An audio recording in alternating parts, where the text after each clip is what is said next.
Record so that you don't forget to hit record. All right, well, welcome everyone. I'm Tara Riley. I'm the COO of the APPC. As you may all know, I am sitting in for the fine Brandon Lewis, who is not able to be with us today, but we have some amazing guests to talk about a really important topic. I've had several of you ping me saying, hey, really want to hear more about what's going on. What are the trends right now in SEO and paid digital? I am certainly not the expert on that, but we definitely have a couple of guys on right now that have a lot of knowledge. So I very much appreciate that we're going to have Brandon Pierpont from Painter Marketing Pros and John Schofield from our very own APPC. They both put together some information. I think they'll probably share many opinions, but it's always good to hear from a couple different perspectives. So we'll talk about what's new. We'll do a Q&A, and obviously once we've had a chance to talk about that, we're going to want to hear from you guys and what's going on in your world. So with that, I am going to probably share. Brandon, do you want me to give you control, I'm assuming? Yeah, if you just want to let me share the screen, that would be all right. Yeah, I think we'll do it this way. And So are John and I, are we supposed to like argue about yeah, SEO and stuff? yeah, I think so. I think that would be make for really good scripting here. There are different That's a schools. paper you think. There are different, yeah, right. There are different schools of thoughts on some of that, but I'm sure we're largely aligned. Are you allowed? Can you share right now? Let me see. No. No, let me get If that. you go to share I screen, got it. Yeah. okay. All right. You should be good. Yep. All right. Awesome. Thank you. Yep. Let me put this in presenter mode.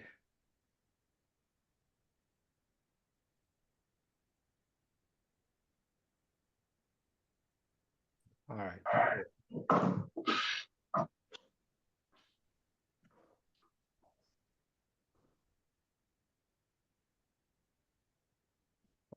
Actually see if I get that show up now. So you guys don't look at that empty screen.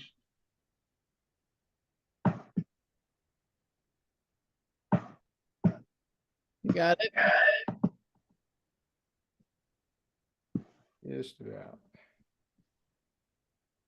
Oh, please. All right. You're good. Okay. So I appreciate you guys having me. Very excited. There has actually been a pretty interesting year with the SEO and the paid ads.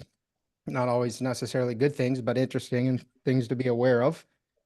If you don't know, I think most of you guys know who I am, but I'm the founder of Painter Marketing Pros, very heavily involved with the Painting Contractors Association. We now work closely with the APPC as well.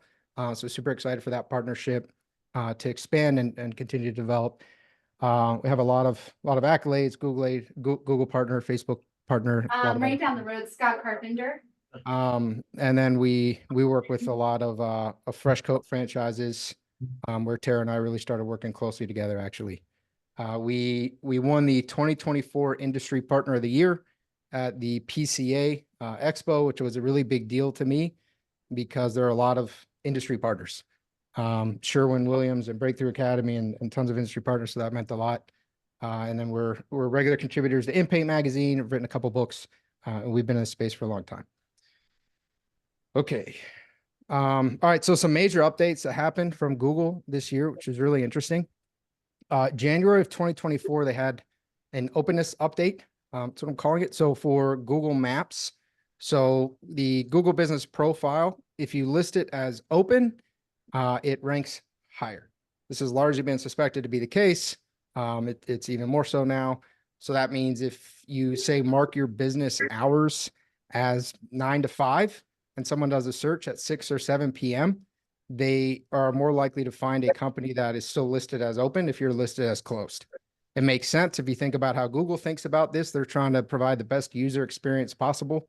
If somebody's looking for a company, they they likely want the opportunity to get in touch with that company right then. And so it does make sense for Google to want to show companies that are open. What that means for you, Google defines open as if you have a physical store, someone can come in and visit it. There are other ways to set that up. You can set online hours or virtual hours in addition to physical store office hours. Most of you do not probably have a physical location. Some do. If you don't have a physical location, that means you're all operating as a service area business out of your home or whatnot, and you're just designating a service area. It means that you would answer the phone during that time. So that's how they're viewing it. They're not viewing it as the hours that you're painting a house. They're viewing it as the hours that when someone goes to your Google address, or they call you, or they message you on Google Chat, although that's going away, you would be available to respond. So what it means is you would potentially want to entertain the idea of having a 24/7 call center, so that you can be more visible online at all times, especially in the evening when a lot of people will be doing their searches. You can also market as 24/7, even if you're not going to answer the phone. Kind of a gray area, but it is important to know that you're going to rank higher when you're listed as open. March 2024, Google had I'm calling it a helpful content update. It was 2 updates, but it had a major impact that started in April and May. As I'm sure everybody is aware, at least heard, AI is becoming more and more prevalent. It's the popular buzzword right now. And one of the things that you can do with AI is you can try to manipulate search engine rankings through publishing tons and tons and tons and tons of content, and kind of overwhelming through velocity and through targeting what's called long tail keyword phrases. So just super long, looking best exterior house painter in Minneapolis, best interior painting company in Minneapolis. Like just these pretty long, extensive things. You could create a page for all those keywords and try to dominate the search engine that way. Those sites that did things like that released content too frequently, that released content that wasn't really helpful, got kind of smacked down in April and May. So it doesn't mean that all AI content is bad or is going to get smacked down. But if you try to abuse the system, Google is very focused on that right now. Additionally, this wasn't an update, but it's really interesting. I think it's the first time it's ever happened. There was a leak from Google's algorithm. So Google's algorithm is proprietary. I mean, basically people at Google don't even really know what it is. No one really knows. It's always a guessing game. But there was actually a leak, and it showed about 14,000 different attributes, which decide where you're going to rank in a page. So SEO is complex. There's a lot that goes into it, but a couple of the things that it proved, this might be getting a little bit technical, but things like domain authority. So there are different softwares you can use to figure out what your domain authority is. Google calls it PageRank. That's what they used to call it. And the number of backlinks you have for there. It's important that they be industry and location specific backlinks, but the number of backlinks you have, they all matter. Whereas Google had actually come out and said things like that didn't matter. And so it's kind of caught Google in a lie, but the stuff that we think matters, the stuff that other agencies think matter, it's been proven that it does matter. So that was interesting. Google's turning off Google Chat and Google Business Profile. I think July 15th, I think, is the last day you can initiate a new one, and the end of July is the last day you, like the legacy chats. Well, it's something like that, but it's going away this month, essentially. And then there's been a major attack against spam right now by Google. So we have noticed, and it's actually happened to Painter Marketing Pros, frustrating. So we're working on recovering our Google reviews. I think we were at like 38 5-star reviews, and now we're at 26. So Google's going in and they're actually taking away 5-star reviews because their spam filter is getting a little bit hyper aggressive right now. A lot of companies are losing legitimate reviews. There are ways to go about trying to recover those reviews. Local service ads. This is going to be I believe, a big push and a big future for Google. So Google is very much leaning into LSAs, even brand name searches. So for example, if someone were to search, your name, John's house painting, you would likely show up and there would likely be results for LSAs, whereas that wasn't the case in the beginning.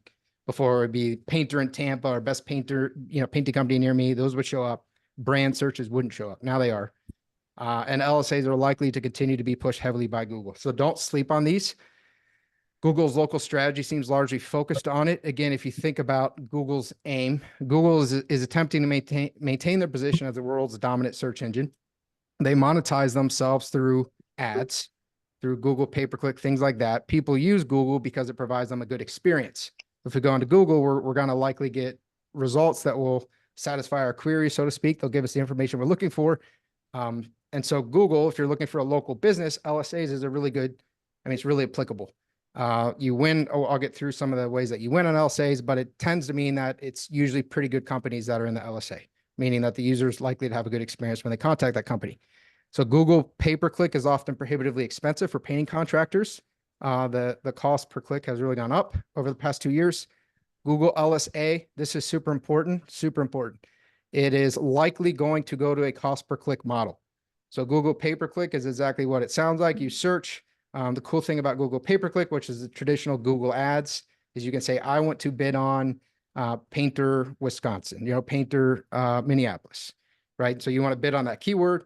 Google asks how much you want to bid on it, and it's a pay per click. So when someone clicks on it, you pay $5, $10, $20, whatever that cost per click is for that click. Google LSA, as many of you know, because you're running them, is a cost per lead model. So you might pay $30, $40, $60 for a lead. You then also have the ability to dispute that lead. Hey, Google, this was a vendor. Hey, Google, this was, asking about something that from the handyman category that is clearly not what I do. And then Google will give you the money back. That's probably going to switch because Google's going to make a whole lot more money when they switch to the cost per click, and your leads are going to get a whole lot more expensive. So I would play this game and ride this game as hard as you can, because it's not, people complain like, oh, the LSA leads, sometimes they're small leads. It's going to get a lot worse, and there's a lot of meat on this bone right now. So I would take advantage of that. How to capitalize on LSAs. So optimize your Google business profile. These are just fundamental things that you need to do to win at LSAs. Optimize your Google business profile. It's tied to your Google business profile. The strength of that establishes the strength of your LSA profile. Post weekly, upload photos weekly on your Google business profile. Generate reviews. This is the number one thing you can do. So generate reviews consistently and frequently. So if you say, well, I have 100 5-star reviews.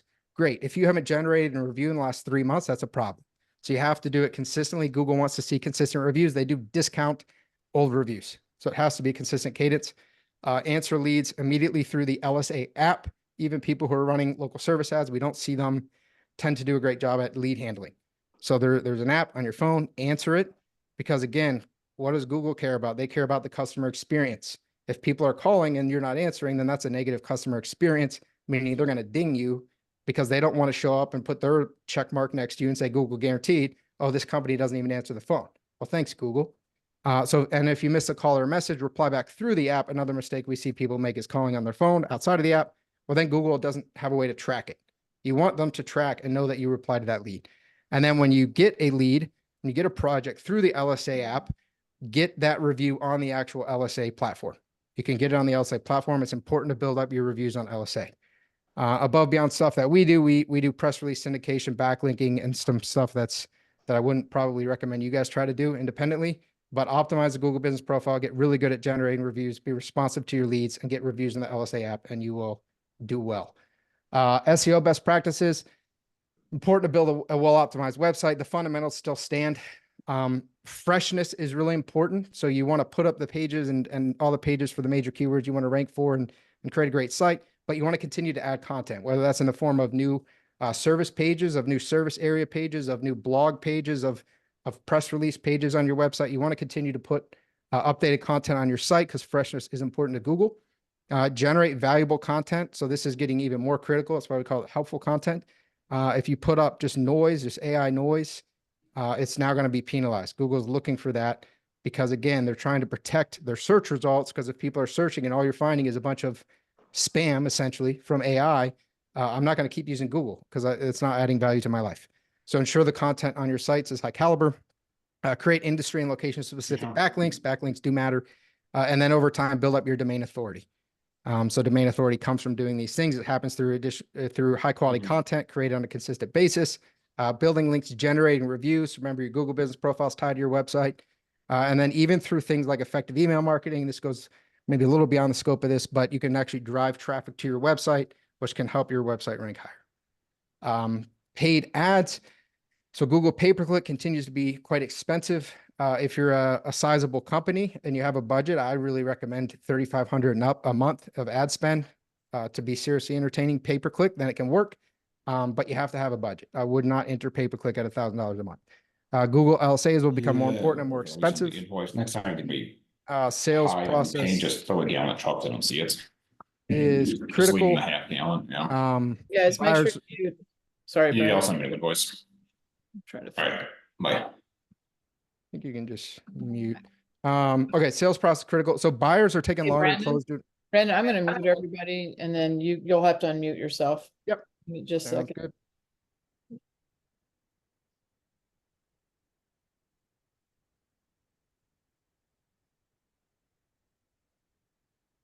All right, you should be able to present. I don't think you're muted. I think I'm good. Okay, All right. I'm sure, Brandon and Tara are focused, they focus on this. The sales process is really critical. Buyers are taking longer to close due to an election year. This is a thing that we're seeing happen. So don't view the ads as transactional. I'll get into that. And then Facebook and Instagram, we're seeing increased competition. So it's important to have differentiators to your ads. So some of these differentiators can include unique creatives, doing things like carousels, doing things like reels, different kinds of photos that stand out. We trialed it before. It didn't work as phenomenally as I expected. We're trialing some 3D ads now. There's a 3D software. I want to see how that works. But it's getting to be more competitive, and it will continue to be competitive for the second half of this year. Time sensitive offers. These are basic copy and sales things. Time sensitive and scarcity language tend to work really well. And then social proof. So reviews, testimonials, things of that nature. Basically any way that you can get yourself to stand out and encourage people to take action at a time when they're going to be more reluctant to take action because people are nervous about the election.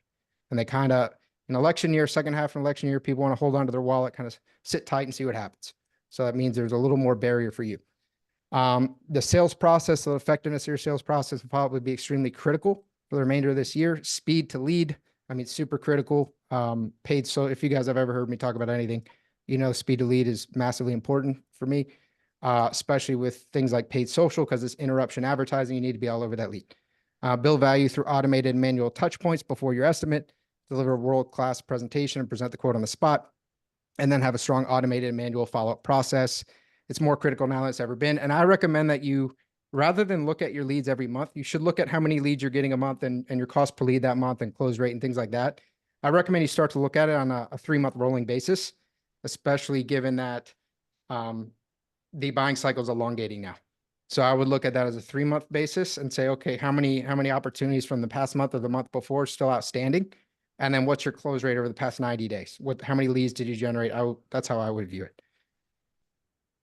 Final words. It's important to maintain a long-term perspective when it comes to marketing, especially when people get scared. When people get scared, is your opportunity to advance. Do not have a transactional marketing mindset. So again, preaching to the choir with you guys on that with the APPC. Leads are your foot in the door to owning a new ecosystem. Google Organic and the strength of your Google Business Profile, extremely important long-term. Google Business Profile will affect both your organic rankings as well as your LSA performance. And then sales process and follow-up is key. View your marketing on a rolling 90-day basis. That's what I got. great. Thanks, Brandon. Questions for Brandon? Y'all, if you want to raise your hand, unmute yourself. Yes.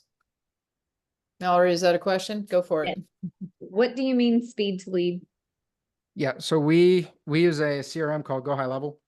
And so when we do marketing, we will sync the paid ad with the CRM. So when a paid ad actually comes in, there will be a text that will go out right away to the lead. We do a lead form ad, and this would happen with a website form submission as well. They submit their information either on, let's say, Facebook or through your website or some other way. They're going to get a text right away. It's going to actually call, assuming it's within normal business hours. We customize it for each person, but it's going to call the painting company. They're going to answer. It's going to be an automated message. It says, hey, you just got a new lead, John Smith. Press 1 to be connected to John Smith now. You press 1 now, you're making essentially an outbound call within 60 seconds. And then it's going to give them a self-booking link. But the idea is it's the exact opposite of, well, I check, at the end of the day, I see if I have any leads. I go into Facebook Lead Center and I try to call them, or I try to call them at lunch. It's the antithesis to that. Okay, that's what I thought, but I just wanted to make sure before I just made an assumption. Yeah, no, it's a good question. And then the thing to understand about marketing too is like when we're talking about the organic and stuff, and John's really good at that stuff, those leads are super high quality and they're looking for you. They're already investing into you because they're sitting there, spending their time doing research, trying to find the right company. So that lead, you should still be all over that lead, but you might be able to get away with waiting a little longer when you're running ads on, say, Facebook, that lead is very flighty. That lead Mm. was just scrolling, and then you did something that caught their attention, kind of decided, triggered something in there. They decided to move, but Yeah, and 60 you seconds later, kitchen squirrel, painting. Right. right? You call like, wait, who is this? So it's got to get that estimate set. Okay. Thank Rick? you. Thank you, Mallory. That was a great question. Rick, do you have a question? Yeah, so I recently got a new office space and was Google verified. We went back and tried to increase our zip code footprint area. I have a webmaster who's handling this stuff. She's in Georgia. My um, executive assistant's is in Pittsburgh, and I'm in Harrisburg. So they wanted me to re-verify my business. And I'm showing it as a store, but although I don't have people coming in, I wanted to ask you, is there a significant difference for having a storefront where you actually show up on the map versus just having the local area where they call in? Can you expound Yes. on that a little bit better? More? There's a Thank huge you. difference. Yeah, no, there's a huge difference. There's a difference enough to a point that we haven't done it yet. It's just, I think it's going to be a real headache, but we've thought about it, Painter Marketing Pros, creating a system where we actually rent. You can't just go rent a UPS. We don't recommend that, like a UPS virtual office, PO box. Some people still do that. It used to be super common. I highly do not recommend it. There are ways to do virtual offices. You kind of have to do a workaround thing so that Google doesn't actually know it's a virtual office. We know it's so important that we thought about actually doing that as part of our process for everyone that we work with. It's just, I think it's going to be unnecessarily complex, but it makes a massive difference. And most of your competitors do not have a storefront. Ideally, you would want that storefront to be within 5 to at most 10-mile radius of where you actually want to work. But Hey, Brandon. if you have a store, you should definitely video verify whatever you need to do. Yeah, Brandon, let me just also chime in on that. You're 100% right. One of the other things that Google is doing when it comes to virtual offices is they are now asking employers to take a video of their area, the signage, the desk with the phone on it. Sounds silly, but it's true. So if you're going to do a virtual office, be prepared to jump through more hoops than you can imagine, because Google is also getting wise to that. Yeah, I mean, I can speak to, that was a big challenge for Freshcoat.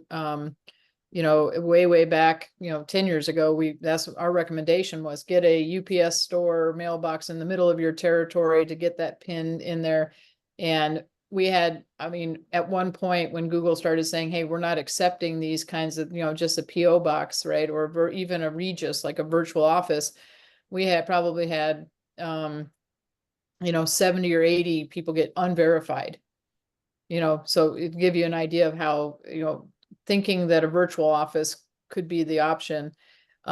Rick, I think you're suggesting it's your house, but you're just calling it a storefront, or it actually is a store? No, it's actually an office. Oh, good. And I was able to do Google Teams or something, and I don't have a sign up yet, a hard sign. And that was the deal breaker. Like, I got to get a real sign put on the outside before they would verify me. Yeah, it's It interesting. kind of goes back to So I thought that was really interesting. So they're really stepping up their game. yeah, they're on a huge. I do have one other quick question. Go ahead. I've in the past have moved, and I lost a lot of Google reviews years back, and I'm really paranoid about that. Is there a way to archive and save these things? Because they're like gold. Yeah, you can reach out, like you moved states or something like that, and you lost your Well, reviews. no, I just moved, and it was my own fault, and I lost them. But over the years, I built them back. I'm up like 188 right now at a 4.9. But like you were saying that people were losing their reviews. I'm terrified of that, and I'm also kind of terrified of the Google because we got a lot of eggs in one basket. Yeah, you're telling me. I'm terrified depending about on Google and Meta. They're the lords of our universe here. It's awful. But no, there's no way to make absolutely sure that you're not going to lose your reviews. The one thing that you want to never happen is you never want your Google business profile to be suspended. Right? You never want that to happen. And doing things which are considered gray hat or black hat, which would mean it's against Google's terms of service, would be things like that virtual office. Right? So then once you get your Google business profile suspended, it's not going to rank as well. You may or may not get it unsuspended. Usually you can, but not always. And you're just going to have kind of an uphill battle at that point because you have a mark on your Google business profile. So I'd be very careful about playing with that. You can screenshot them. You can do things like that. There are ways to get reviews back. I've talked with painting companies. They had 150 and they went down to 30. And then they're able to build them back through going through Google support. But it's just not an ideal situation you want to get into. It's one that might happen to you. And so I would just be prepared for that. One of the other things that you can do is, and you kind of put it right on the head there, Rick. You said you got all your eggs in one basket. All right. Look into adding reviews on Facebook. Look into adding reviews on some of the other pay-per-play sites, if you will. Home Advisor, Thumbtack. I'm not talking about spending money with them. You can get reviews on there and they'll be on page 400, but that's okay. You can always go back and put them on your Google My Business in your knowledge graph. They can be added there. So that's another way to somewhat protect yourself. But yeah, unfortunately, as a matter of fact, Kevin O'Brien knows all too well what you're talking about. What did we lose, Kevin? 66 reviews, I think it was. I'm somewhere in there. Unmute yourself. Yep. I try not to think about it anymore. It's like Kevin's just holding his ears over here.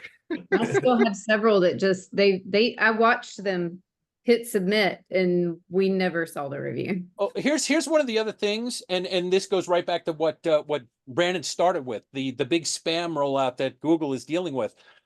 If you've noticed with your emails, you've had to verify to say that, yes, I am a legitimate email. This is me. But, the average Joe is not going in and taking care of that stuff. So when they submit, it actually comes in as spam. And that's what Google is looking at going, yeah, this is no good. We got to, we have to remove these. That's part of the problem that we've got going on. Yeah. I've got Mike Sanchez. You're up next. And then I've got a question off of the chat too. So I'm going to throw in. Yeah, I mean, I guess it might have already been kind of answered, but maybe just a little bit more as far as marketing goes. How do we avoid putting all our eggs into one hat? So when, we're doing organic, we got SEO going, we're doing Facebook with you actually, Brandon. And then, and I do have getting some reviews on Yelp and trying to get some other things, but you can't really get reviews on Yelp, so what is another marketing avenue? I mean, are we talking like traditional stuff like billboard signs and wrap vehicles? Like what else can we do to make sure our eggs aren't in one basket? Yeah, I mean, I think the traditional stuff works really well. I think when you go offline, you combine it with online. So things like direct mail, postcards, canvassing tends to work super well. Next door, Facebook organic groups, things like that. Unfortunately, there's no other Meta. There's no other Google. I wish that there were. It would make my life easier, quite frankly. But there is only just the one Google and one Meta. So you can build in, I mean, man, the best way to do it is probably through the APPC, through the nurturing your leads. Because if you assume like you've been operating for quite a few years and you have thousands of past leads and customers and all this, and then you just imagine like you don't have any website, you don't have any Facebook, they kicked you off the internet. You could and should still be able to operate a really successful business with all the contacts and networks you already have. So I think building partnerships with real estate agents, brokers like that, and then the past leads, and then diversifying all these fishing lines with things like Nextdoor and offline is great. There's only one Google and one Meta, and I do hope that changes one day. Yeah. Hey, before you go, Brandon, from the chat, Sunny asks just what's the cost to get Google ads going for a company, your cost for doing Google pay-per-click? If somebody wants to join you guys, I guess. Yep. Yeah. So if we're doing Google pay-per-click, we're going to do landing pages and tracking and sync it with the CRM. So it's going to be a whole thing. It's not just going to be run the ads. For us, it's 2,000, but we have APPC partnership, which makes it 1,500. That's Thanks, nothing. Brandon. Yep. I've got Kevin and then Todd Anstead. Kevin, Hi, if I you, had a question going back to the answering phones. So we did have a 24/7 answering service, but over a year ago got rid of them and went with Ring Central. So does Ring Central, because it does technically answer, but then it routes them to, a line, does that count in Google's eyes as an answer call? no, not unless a live person answers. That's my understanding. Yeah, I mean, it's so the perspective from Google is if it says open and you have a commercial, first off, if you have a commercial place of business, like what Rick was saying, the standard is that there's someone sitting there waiting for customers to come in, or prospective customers to come in. That's how Google is viewing it. If you have an office and you do cabinet refinishing there or something, but a customer can't walk in, technically Google doesn't view that as an office. You should still list it as one, but Google doesn't think it's one. The phone numbers, if you say you're open, they assume that someone is live, ready to answer the telephone. But I don't know how intensely that piece is tracked. If I'm running a painting company, even if I don't, and this could be gray hat and you guys can choose what to do with this, I would market 24/7. That's what I would. Yes, I agree. That's what I was gonna ask. I just looked at it and it gave me an option to put open 24 hours. Yeah, I have not heard of people getting dinged because painters don't answer the phone no matter what. So like it could be 3 p.m. like nobody's going to answer the phone for 9 out of 10 of these companies. So it would be hard for Google to track that you're not actually open because you didn't answer the phone. Right. Todd? Yeah, this question about, I've been trying to, I haven't fully signed up with the LSA, but I did try a few months ago and then I dropped it for various reasons, but they asked me how many employees I have and I only run subcontractors. I actually do have 2 employees, but how stringent are they about going and checking everybody? If I say I have 10 guys working for me, or should I say I don't have guys working for me? Yeah, they're not super stringent about that. John, you can tell me if you've experienced something different. What we've experienced is they're going to do things like a background check on you. They're going to really dive into you and the actual entity. They're not going to dive into the details of your employees. Okay. Yeah, and that's what I've seen too. It's really about you. It's your license, the driver's license and business license that they want to see. Everybody that we're doing it with, I have not heard anybody. There's some, and I can actually speak to both sides. I have some guys that have actually had background checks on 5 of their employees, others that kind of like you. Listen, they're subcontractors. I'm not going to put them in there, and none of them have had any problems at this point. Keep in mind, this is a living, breathing thing that Google is putting all its money in. Just to kind of reiterate what Brandon was saying earlier about LSAs. I've got some friends inside Google in New York, and they told me Google is putting all their eggs into this basket. LSA is going to be the biggest thing they have this year. So you absolutely want to get in now. And I agree with Brandon. Things are going to change real fast because it's getting real good. So yeah, you want to get in on the ground floor as soon as you can. So This is should I- like this is like giving like some drugs for free right now. There you go. Yep, Get you guys hooked. that's it. Good. Great. So should I list that I have subs or should I just say that I have a couple employees and leave it at that? I don't think it super matters. I mean, I would probably just list the few employees. Okay. Yeah, Alright. less is more at this point. They're not gonna at this point. They're not gonna come in and knock on your door and look at all your records. So I mean, less is more at this point. And who knows when Google decides subs are bad, and Yeah. all of a sudden now they're going to ding everybody who they've ever marked as using subs. So yeah, don't give them more than they need. All right, we got Edgar. Yeah, so I have a quick question. I think going back to the reviews thing, we in the past month and a half we lost about 10 reviews. They were all legitimate reviews.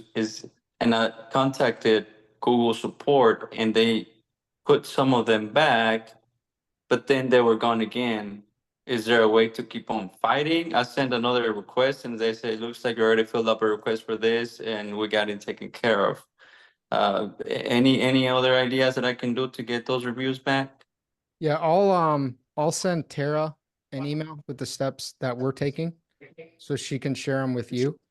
But our reviews aren't back yet. So it's not 100%, but I think it's a better system that we're following than just filling out the support form.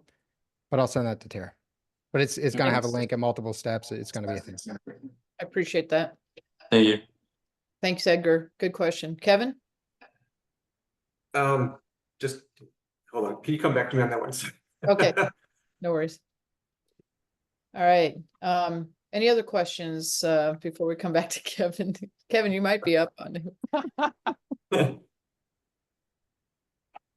right, I was gonna and this is, and we've got John also is going to be talking a little bit about the same thing, but and more questions. If you have specific questions for Brandon, he's gonna have to jump off here in just a minute.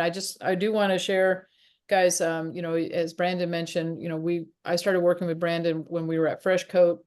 You know, he's provided some great service for Freshcoat and continues to, and you know, we appreciate our partnership with Brandon. And Brandon, I very much appreciate you jumping on and helping support this call, because like I said, we've gotten quite a few requests for this particular topic. And I just said, you know, let's put the experts, John and Brandon, on. So, all right, we got, before we go, Rick, do you have a question? And then back to Edgar. Edgar, do you still have a question? Yes, no? So All right, Rick, it's all your. my question is about the Google Guaranteed. I'd signed up for that a couple of months back when I needed leads. I don't really need them right now, but what are your thoughts on the Google Guaranteed? Is that something that should be invested in? Yep. Yeah, that's the local service ads. It's the same thing. Yeah, you should invest into that. The LSA? Is that what Yep. the LSA is? Okay. Yep. Kevin, now we'll come back to you if you're ready. You're muted. Kevin's having a Kevin, tough you're time. muted. Come on, get with the program, Kevin. There we I go. thought I unmuted and then it muted me back Kevin, up. I hope it's a good question, man. There's so much suspense with this thing. So LSA, I know originally it was for painters, it was a handyman category, and then they added a painter category. Is it still make sense to be in both, or should we just be in painter? I would move just to painter. We're starting to shut down the handyman because they're moving the subcategories over. The majority of the partners we work with are still in both, but we're finding the lead quality is a lot better with painter, and handyman is becoming far less applicable. John, do you have other thoughts on that? I 100% agree. The thing about, and again, think about the mindset. If someone's looking for a painter, that's where they're going to go. If they're going into handyman, you run into the risk that they're looking for the cheapest possible thing, and that's not the kind of leads that you want to look for. Yeah, I think that's why the you know, the negative thing about LSAs for so long was just little leads, just wanting little things. Yep. Yeah. Edgar, did you come back to you at this point? No? Edgar, you got to put your hand out, man. You've got your raised hand up in the corner. Got him. I fixed it. Trying to figure it out. I just don't know how to. I got you. I got you covered, man. You got it. All right. Mallory. I turned off the local service ads because I was getting nothing but spam. Like every time somebody called and they charged me for it, it was potential spam. It was a sales call of some sort. So I turned it off. Is there a way to get around that? And it was just, No. it was very time consuming to go through and dispute every single one of those phone calls. Yeah, no, I wish there were. I mean, it's like anything. Like when you do, that's one of the I guess issues we have to deal with is that we start doing SEO for a company, the company will start rising in rankings, and then they start getting bombarded by people who want to do SEO for them because they start to see like, oh, Right. their rankings are improving, they're investing. Yeah. They're seeing you're investing into paid ads, so therefore you're willing to spend money on stuff. Oh So then yeah, you start- I get it in email too. Yeah, you start to make yourself a target.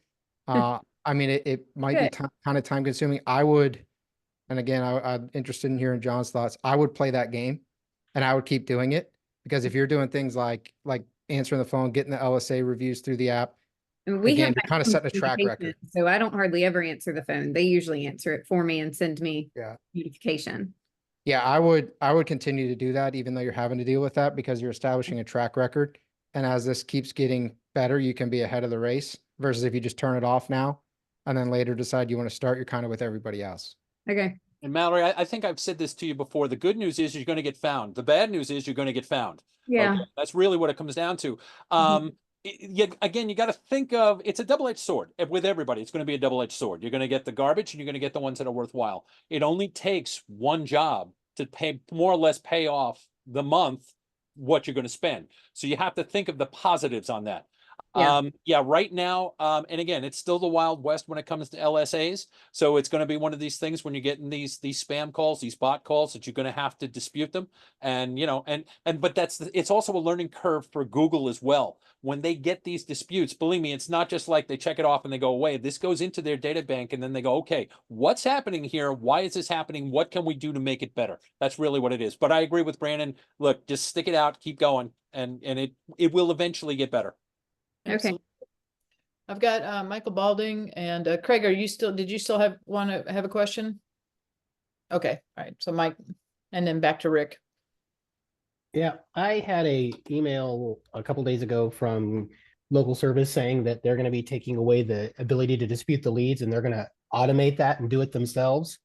What do you know about that, and what does that tell us about like the future of local service ads? I don't know about that. So this is actually the first time I'm hearing about that. I'll forward it to you. So you Yeah, can no, see that it. would be great. It doesn't super surprise me just because I know a lot of stuff's going to be changing, and their whole goal is to make money. And when people dispute it, they don't make money. But that is unfortunate news. Yeah, I haven't heard of that either, Mike. So if you could forward that to me too, that would be great. By the way, guys, keep in mind, and this is very scary stuff. 22-23, Google fired 12,000 employees because they are going everything they can. They want to automate and put into AI. So it gets harder and harder for these things to get disputed. So I'm actually not surprised, Mike, but at the same time, I have not heard anything about that. And I know I'm neck deep in LSA. So yeah, please forward that because I'd like to see that. Yep, I just sent it off. Thank you. Cool. Lovely. Rick, before I go to you, Kirsty has asked a question. She's, are we just talking Google for the USA, or is this also applicable in the UK? We have some friends across the pond. So Brandon, do you have a thought on that? We don't work with any companies in the UK, but Google's Google. So I think the general themes are all going to apply. Yeah, and I agree with that. See, the thing is this, it all comes down to one common denominator: user experience. Okay, and whether you're in the UK, whether in the United States, whether you're in Australia, it doesn't make a difference. It's Google is looking at how well is that user having that experience, and what can you do to make it better so that they will rank you accordingly, and then the SEO and all the other good stuff. Outstanding. Rick, we'll come back to you since you've been patient. Thank you. Yeah, I apologize for asking all these questions, but I've been really hammering on having our customers do video testimonials, and I've been trying to keep them to like 30 seconds because on Google you can only put like a 30-second video on there. But I'm finding that that when I get people to give me a video, they're less likely to go back and actually type in a Google, a review and a rating. Am I shooting myself in the foot? Is my first question. My second question is, how do I maximize the videos? What we're intending to do is I'm uploading them to a YouTube, all decked out YouTube space, and then we're also going to put those as a blog post in our website. So is there anything in addition to that we should be doing, or can you expound on whether that's a good practice or not? I think videos are a phenomenal practice. I think it's super underutilized and people trust them a lot more than just a written review. People can buy Google reviews. They don't always stick, but you can buy it. There's a whole industry around that.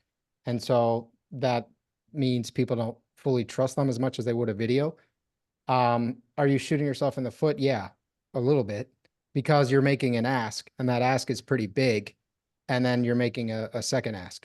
And so it's always the more asks you make, the less kind of results you're going to get. So if you really want one specific thing, you would just make that one ask. That being said, I think there's a lot you can do with the video. So I think what you're doing is good, but yeah, you might lose a couple Google reviews because of it. And I agree with Brandon. Pick one or the other. Video reviews are more important than you realize, but you're using them in the wrong way. Don't necessarily put them on a blog. What you want to do, especially with Google video reviews, I'm sorry, we're doing both here, with video reviews, is if you just finished doing an interior, make sure that they talk about, oh, these guys just did a great job on my interior and blah, blah, blah. And then you take that video and you post it on your interior painting pages, your exterior video reviews on your exterior video painting pages. What that does is now you've got an actual human being that you're staring at and they're going, oh man, they did his interior. I got to call these guys. It enhances everything that's already on that page. That's what you want to do with them. I'm sure you guys have seen, there's those landing pages from, e-commerce or coaching or whatever it is, where it's just, you start to see videos and then you scroll and it's just video, like seems like hundreds of videos. The reason that those pages exist is because they work.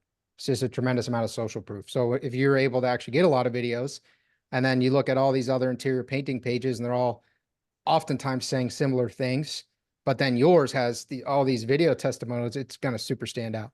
Plus there are things you can do that are then going to make it rank a lot better because video works really well with ranking. Yeah, that was the other thing. I'm sorry. Thank you, Brandon. Yeah, optimizing the videos is also a big, big, big, big plus. Yeah. Craig. So my question is, how important are your reviews when you run LSAs? The reason I ask is I have 2 locations. One has 170 reviews, one has 38.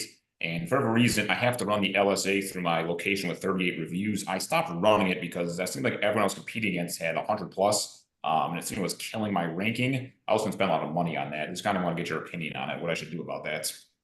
I assume you were not spending a lot of money on it, right? Because I think I used a couple $100 and I didn't last very long. But like I said, when I tested it out, it was me with a bunch of companies with 150, 200 reviews. So I seemed like I was getting crushed in that regard.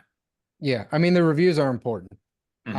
It's one of the top 3 ranking factors of Google Business Profile, and LSA operates very much the same way.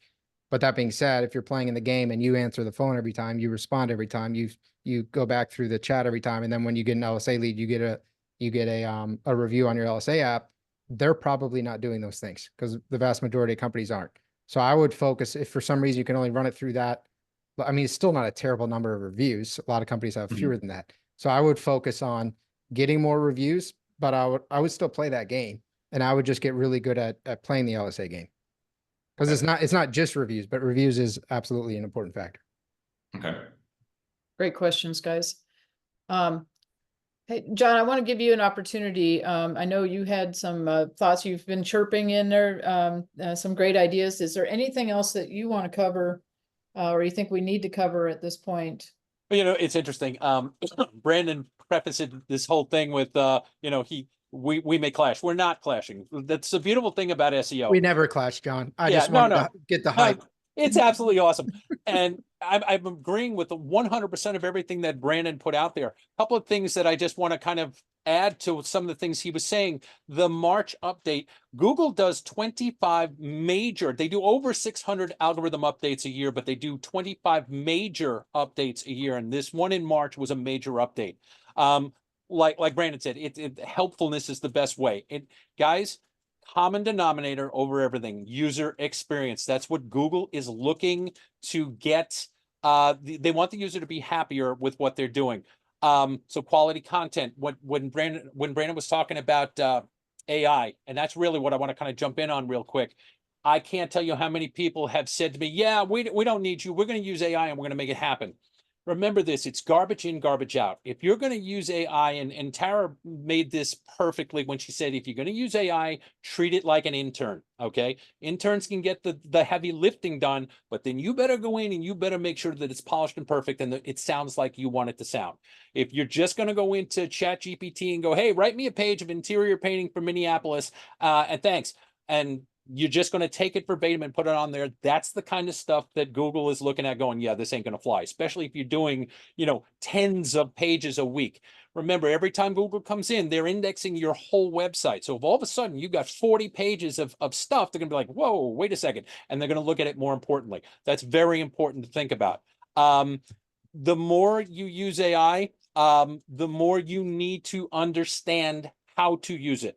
You need to talk to AI like a 5-year-old. What I mean by that is this: literally, you need to tell them everything that you want them to. I want you to speak like a human being. I want you to talk about this like you're speaking to a woman that's looking to get her kitchen painted. Okay. Personality. I want this piece to be a bit more humorous, or I need an urgency in this. The more direction you give AI, the more it is going to churn out something that's worthwhile, and that's going to require less time that you're going to need to really kill yourself to re-optimize it. Reviews. We've been talking about it time and time again. Again, Brandon 100% was right on the money with this. Something that is starting to happen. Google is starting to look at your responses to reviews more favorably, not just negative, but positive reviews. But it does not mean that they want you to, jump in there and go, oh, you're so wonderful and great, and thank you for so much. They're looking for you to be just like an actual business owner saying, hey, thank you so much for this. Same with the negative reviews. Don't go off half-cocked. Go do your research before you bothered speaking to them. But is it important? It's customer service, and Google is actually starting to look at that much more favorably. The more you answer these people, more Google's like, okay, these guys are really interactive with their people. User experience, that's good. That's what they want you to do. Your Google business profile, Google My Business. Keep in mind that it works in tandem with the LSA, so it better be completely up to date. The posting area, Google, and Brandon brought it up, adding images every week, do something in there. If you're writing blog posts, put them in your Google My Business, put them in there as an actual post. But here's the thing, this is so important, and everybody misses this. Put a link in your blog that links back to an inside page. So if it's an article about interior painting, make sure it links to your interior painting page. Believe it or not, Google will still look at that link. It will not have the link juice, which is the strength of a link. It will not have the link juice of other links, but it will absolutely be counted as a positive. When also backlinking, very important. It used to be just get me links, get me links, get me links. It don't work that way anymore. Now it's all about relevancy. 90% of you guys are probably in a BNI. Start talking to other contractors. Carpenters, plumbers, HVAC. It's within the relevance of handyman, okay? By getting links with them and reciprocating, listen, you can trade links, okay? It will also help strengthen your website. It's so important. And then just last thing I want to just kind of jump into is that user experience. Number one, first and foremost, your website better be mobile compliant. Google looks at your mobile site and indexes that first before anything. So make sure it's responsive, that it looks right on a phone, a tablet, and a desktop. Very important. And voice search optimization, something that is becoming more and more, especially with AI. Start writing like it's going to sound funny, but the way you talk. Okay. Siri, show me painters near me. Sounds funny, but painters near me is a good thing to have on your website. The Google, what is SGE? Search, what is it again? Search generative experience. It's not in place yet, but it is coming, okay? It is really going to be, just like I said, instead of just saying, show me painters near me, it's going to start looking at, hey, show me painters that do kitchen painting that use only lacquer and low, with low volatile fumes. It's going to really start enhancing what it is that you're talking about. So your website needs to start kind of getting ready for that to show up. For a nutshell, like I said, Google Gemini. Yes, speaking of AI, okay, Google has now really physically thrown their hat in the ring with Gemini. And actually, that's where the SGE comes into play. They are going to go out of their way. So if you're using ChatGPT, like I said, make sure you don't just take it and put it on, because their AI is going to look at that AI. It sounds funny, but this is what they do. It's going to be competing. Okay. Just like companies competing for the same job. They're going to look at what is it about this? Because all AI does the same thing in one way. If you haven't noticed, if you've ever written anything on Google GPT, transform is the wonderful word that Google AI wants to use. ChatGPT rather. everything is transformed. So you can actually kind of pick up those things. In a nutshell, that's it. Like I said, Brandon hit it. Brandon, did I screw anything up? No, man, that sounds good. I think one thing, I'm glad you brought up SGE and stuff. I think one thing that is important for people to realize, because you'll hear like, oh, well, the search engine, SEO is going to fully change. And SGE, that would actually be a pretty drastic change to the search results. It would not look the way it does right now. But the fundamental concepts with the addition of what John's talking about, getting more detail oriented and having more stuff on your site, those concepts are going to remain. These concepts haven't changed for a long time. So don't think, well, AI came into play, so now I don't need to, worry about content. I'll just get AI to generate all. Well, SGE is coming in, so I don't need to worry about SEO anymore. These are kind of different wrappers on the same underlying concepts. Enhancements. Yes, absolutely. All right. We got Mallory and Craig again. Mallory is gone. Nope. Craig's already done. All right, good. Okay, I'm sorry. I'm running after kids. So because you guys are talking about this, I've had my phone out and I've been, like, oh yeah, I do probably need to update some things. And I noticed on my Google My Business page, there's a place to link our social media. Is that a good idea or a bad idea? It's a good idea. So Okay. you should play Google's game. If they give you like product cards, they made product cards a big thing. So you should take product cards just like products. It says products there. Most painting companies don't put anything there. You should productize your services and put it there. If you see Google introduces a new thing, you should figure out a way to use that thing, because you help Google and Google will help you. Okay. Yeah. I mean, I know I post on social media regularly, like at least 5 times a week, but I didn't know if that would help the Google algorithms. Yeah, linking is good, especially when you have a good social media profile. Okay. Yeah, for the longest time, Google and Facebook were at war with each other, but Zuckerberg and Google have made up, so they're starting again to look at Facebook favorably, and that kind of goes back to what Rick was talking about, all the eggs in one basket. Get reviews on Facebook. That's a beautiful thing. And keep in mind, guys, I don't know if you realize this, you can take your Google reviews and you can post them in your social media. Okay, it's just another way to enhance. Hey, look how great we are. So, and a lot of people miss that mark where you can actually do that. I create images usually one to 2 times a month that are one of the reviews from Google and share it on Instagram and Facebook. Perfect. Great. All right, we are running up on the hour, guys. Certainly we're here to if some of you want to hang out and continue to talk on this subject, we'll hang out for a few more minutes. But I do want to, before we let this go, I want to reiterate something that was said and talked about. And we were talking about 24/7 call centers. We're talking about speed to lead. Many of you have heard me share this information now. Some of this is somewhat stale, but I don't think it's changed a lot. And that was, when we analyzed calls at Freshcoat before I left, you got to know that 23% of our leads came in on weekends. And over 38% of our leads came in after hours. So if you're not answering the phone after 5 or on weekends, the bottom line is you're likely losing leads. Now, and this goes back to speed to lead. There's, if you've been at the PCA, Tanner Mullen has, with Drip Jobs, has a lot of details. I know Brandon, you've shared some, but the bottom line is that if a lead starts to go stale after, well, first of all, you should answer everything live. And I'm talking both form fills and calls. And it's not just with auto-generated responses. Those definitely help, but you want that within 5 minutes, you want a live voice to be responding to that call. It drops. Your success rate in conversion starts to drop immediately. If you don't answer it live, you've lost some luster. If you don't answer within 5 minutes, you lose about 10 points in conversion. If you don't answer within 30 minutes, you've lost probably another 20 points in conversion.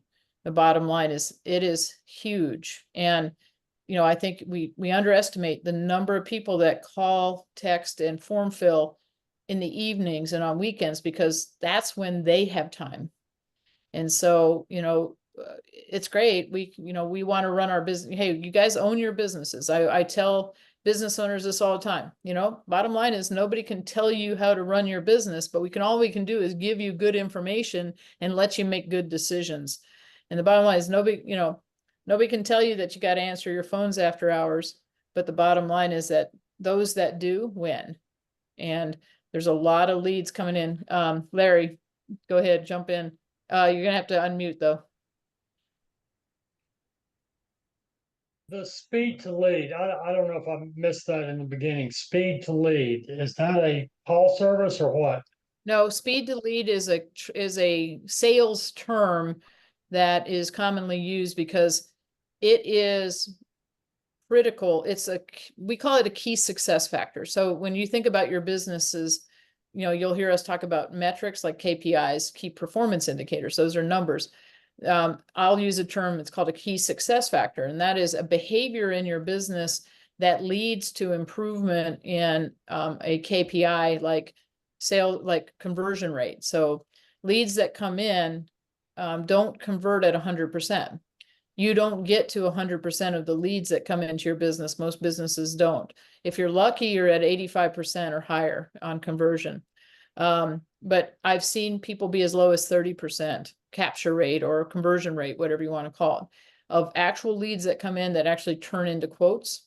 So speed to lead is a term that the faster you get to a call, and the fastest you can get to it is answering it live.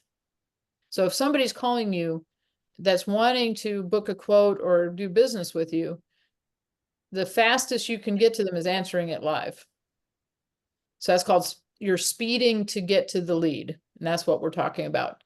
And it matters significantly in your conversion rate, also in your closing rate, because you're already giving an impression of your company to that customer, right? Some of you have heard me talk about, I love to use the easy button analogy, right? Which, obviously is stolen shamelessly from, I don't know which one is it, Staples but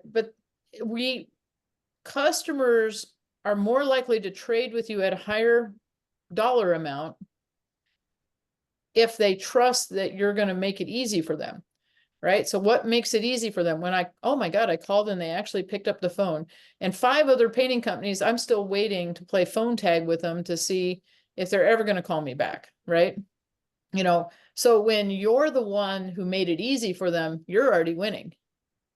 And so by speed to lead, we say that's pushing the easy button for the customer, right? You answered the phone live and I was able to book that quote on the spot, or I was able to book that quote through your website on a Calendly program, or I was, whatever it was, I was able to get this done easily. And that's what we're talking about. So guys, I tend to get on a soapbox for that, but the numbers just show it's so critical.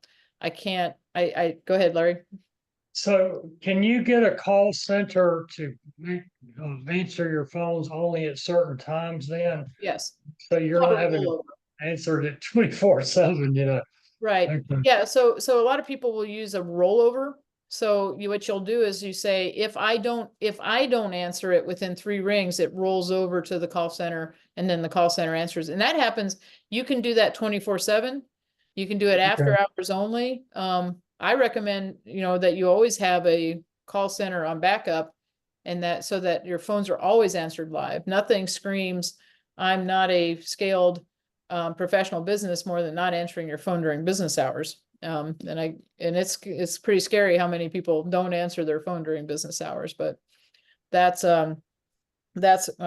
just something, I just can't give you guys that information enough. It's the beginning of the sales process is when that customer is reaching out to you saying, hey, I want to give you money. And the easier you make it, the better off you're going to go. Larry. I have 2 more questions and I'll shut up.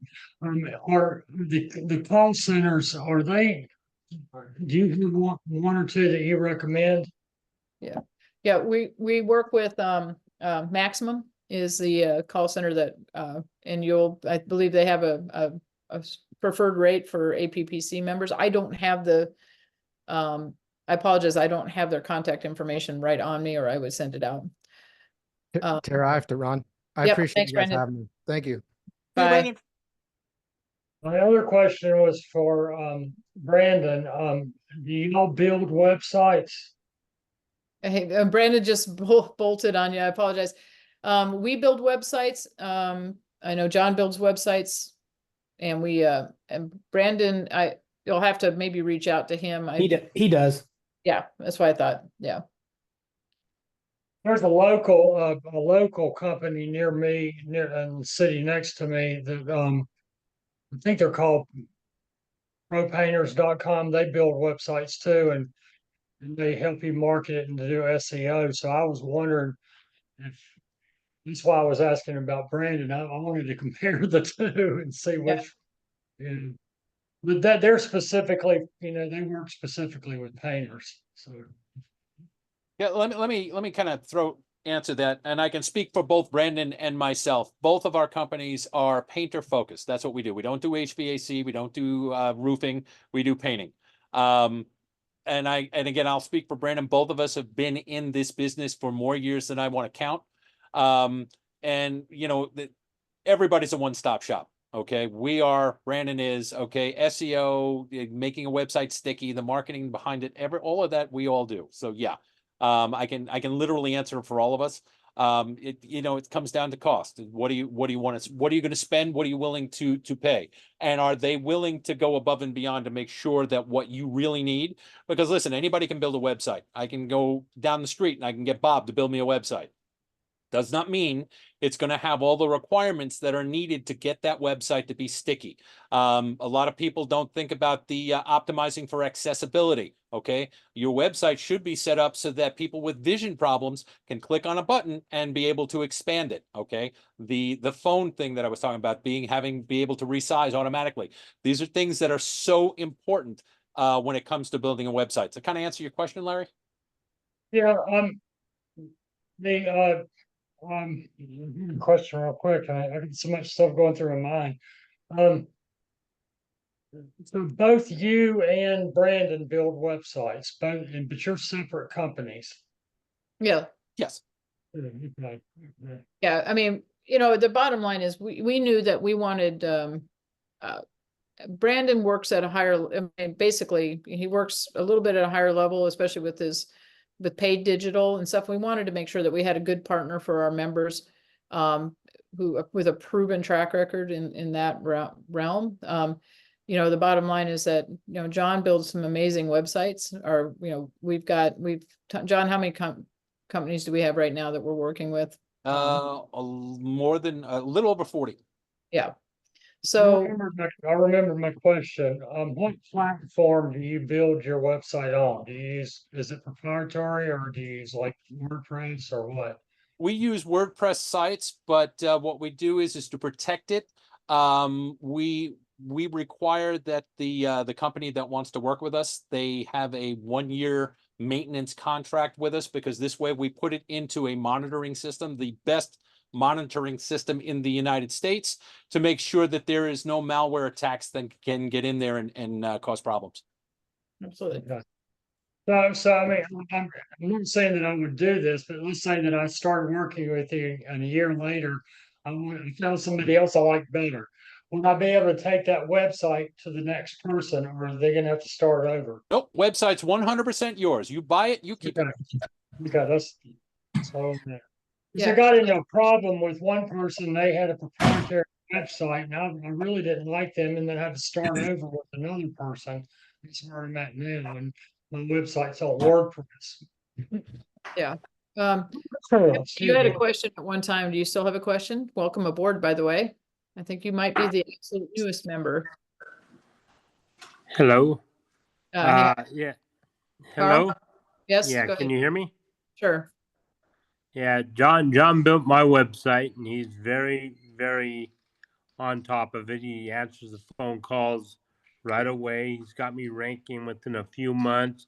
I'm right underneath Yelp on the Rancho Cucamonga site. He just built me a few new pages, and he does an excellent job, and he's very informative all the way through. So if you're thinking of somebody, John's definitely somebody you would I would recommend to hire to do your website. He knows his stuff, and he's great to work with.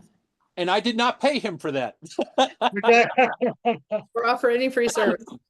Well, And I did sign up with Brandon for the Facebook leads a couple weeks ago. We're getting all the ongoing, so I should know where all that goes because I'm tired of Yelp. I'm tired of bidding the lowest bids, getting Yelp sends it out to 20 different painters, and it's the first person to respond gets the bid, and sometimes they'll send it to me, but they sent it to somebody else the day before. They're like selling out the leads to a bunch of different people, and that's horrible. I mean, with what Brandon says, and what made me, I met Brandon at the APPC this past in January, and great guy.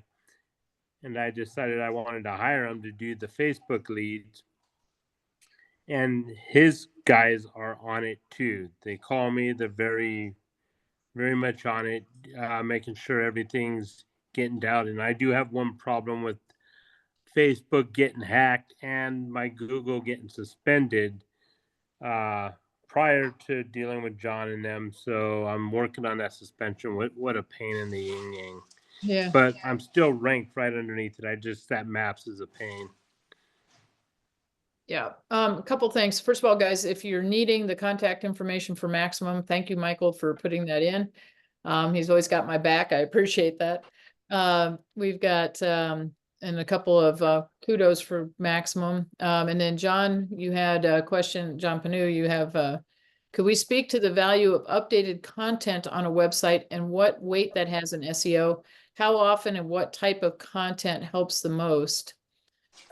Excellent question. And something that I meant to bring up when Brandon was talking is when it comes to copy, guys, you need to remember this: copy gets stale after a while. Okay, it's like bread; it stays out for a while, gets moldy, it's not good anymore. When Google comes into a website to index, they're coming back to find new content. That's what it's about. The average time span between, and I'm going to get to the question in a second, but I want to kind of build on this.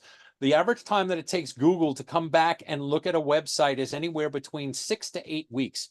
So the less new stuff you have on a website, the less time they're going to take to come back to you. The more time, excuse me.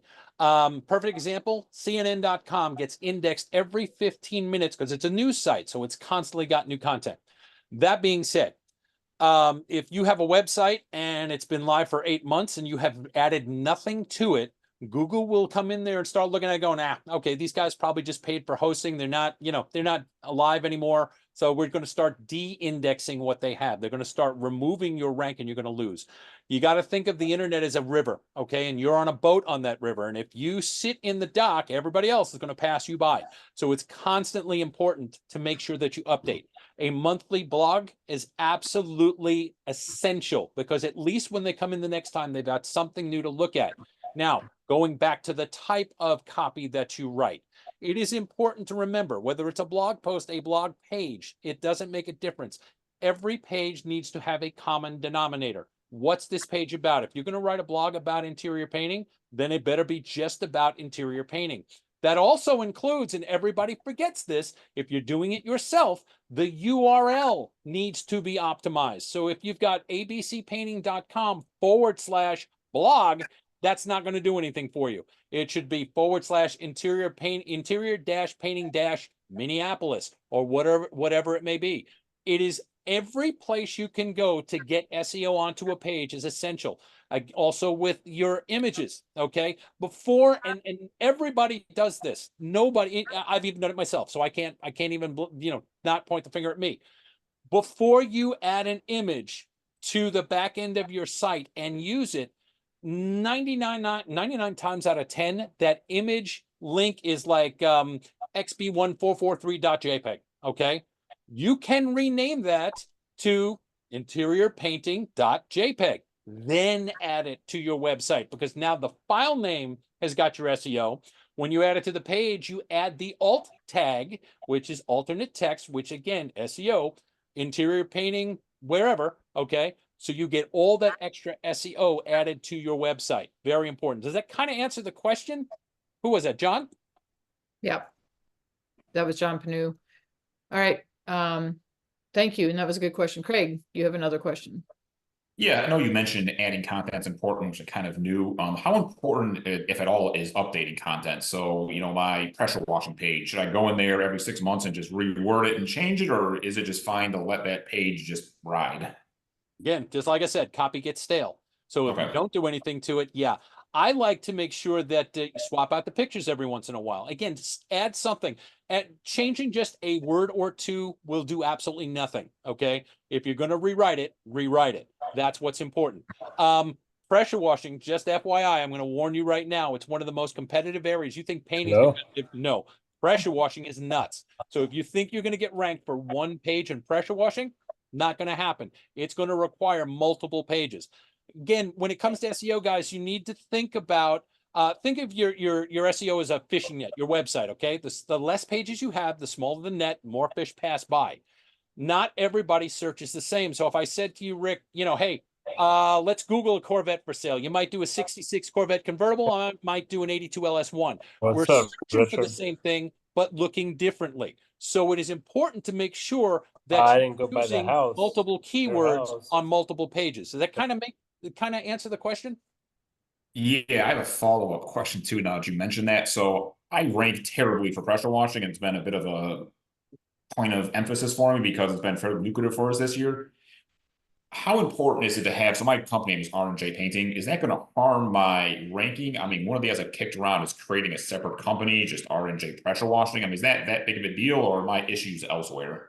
Okay. Number one question is if the first thing you want to do is Google pressure washing wherever you are, okay, and see just how many sites show up. All right. That's first and foremost. See what your competition looks like. Okay. From there, you can decide, like I said, and I can pretty much guarantee, I don't care if you are in Tennessee, pressure washing is next to impossible because everybody's doing it. Painters are doing it. Handymen are doing it. So everybody is trying to push for it. So a single page is almost guaranteed not to rank accordingly. Now, is it going to hurt your website because it's not ranking? No, definitely not. Is it worthwhile to have a website that is specific around pressure washing, power washing, and those keywords? Yeah, if you really want to make sure that you get found for it, that would be probably the best bet. Or you just start adding more pages inside your website. Listen, one of the things that I do for the websites that I build is I like to silo. So, and this is very important when it comes to mobile. What happens is you're on a mobile phone, right? And you don't have your navigation bar across the top. Right in the top corner there, you've got those three little lines. By the way, it's known as a hamburger. You got to tap the hamburger, the links come down, and you go to the next page, right? But what happens? You scroll all the way down to the bottom, the hamburger goes out of the shot. So if you got a link at the bottom of the page that goes to the next page, the odds are that the more pages a user goes through your website, the higher the probability they're going to at least contact you. So if you make multiple pressure washing pages and don't link them in the nav, just link them at the bottom of the next page, the next page, the next page, you can go 4,200 pages deep if you want. If somebody who's crazy enough to keep going. And that way you start getting that SEO, those extra pages you want. But hear me, all of you, when I tell you this, you cannot put 7 pounds of garbage in a 5-pound bag, okay? The maximum that you want for keyword density is 2 keyword or keyword phrases per page. So if you've got pressure washing and, pressure cleaning, let's just use those for example, that's all you're going to use for that page. That next page better be power washing and something else. You don't want more than that, because if you add too much, you will get no SEO whatsoever. Does that make sense? You look confused, Craig. What? No, it makes sense. Like I said, you mentioned that, and I've tried to push pressure washing. It's been, and now I can put some more time into it, but I kind of thought if I build it, they will come. So you mentioned that makes it feel a little better, that it's very difficult to rank for, because I've gotten 0 organic leads for it. Now we do a fair amount of repeat business with existing customers, but I think we've had 1 or 2 leads that came through organic search. So. Right. And chances are the organic search came because they found you in a different way. One of them called us, they thought we were somebody else. So we want to get the job. They said, hey, where's my quote? And I never quoted you when I'm getting the job. So one of them was a mistake. So I'll take it, but Money's money. There you go. yeah. There you go. All right. All right, guys, we're gonna need to wrap up. I appreciate everyone staying on. Some fantastic questions. Hopefully you all got a lot out of this. I know I appreciate John and Brandon's time today to join us. Any last comments, questions? Anybody has something out there that's working for them that just want to share? We've got a couple, I'll hang on for just a couple more minutes before I have to jump on another call, but we got a message here. Yep, got it. John put his email in the comments in case you need to grab it. All right, guys, we're down to a few. If several of you hanging on, we had again a really wonderful group of people. Thank you. You guys carry forward uncontrollably. Go out there and spread the word and grow your businesses and scale. We'll be back with our Q&A session in 2 weeks. So, we'll say goodbye. Guys, Bye, y'all. bye, y'all. Have a good one. Have a good one. Yeah.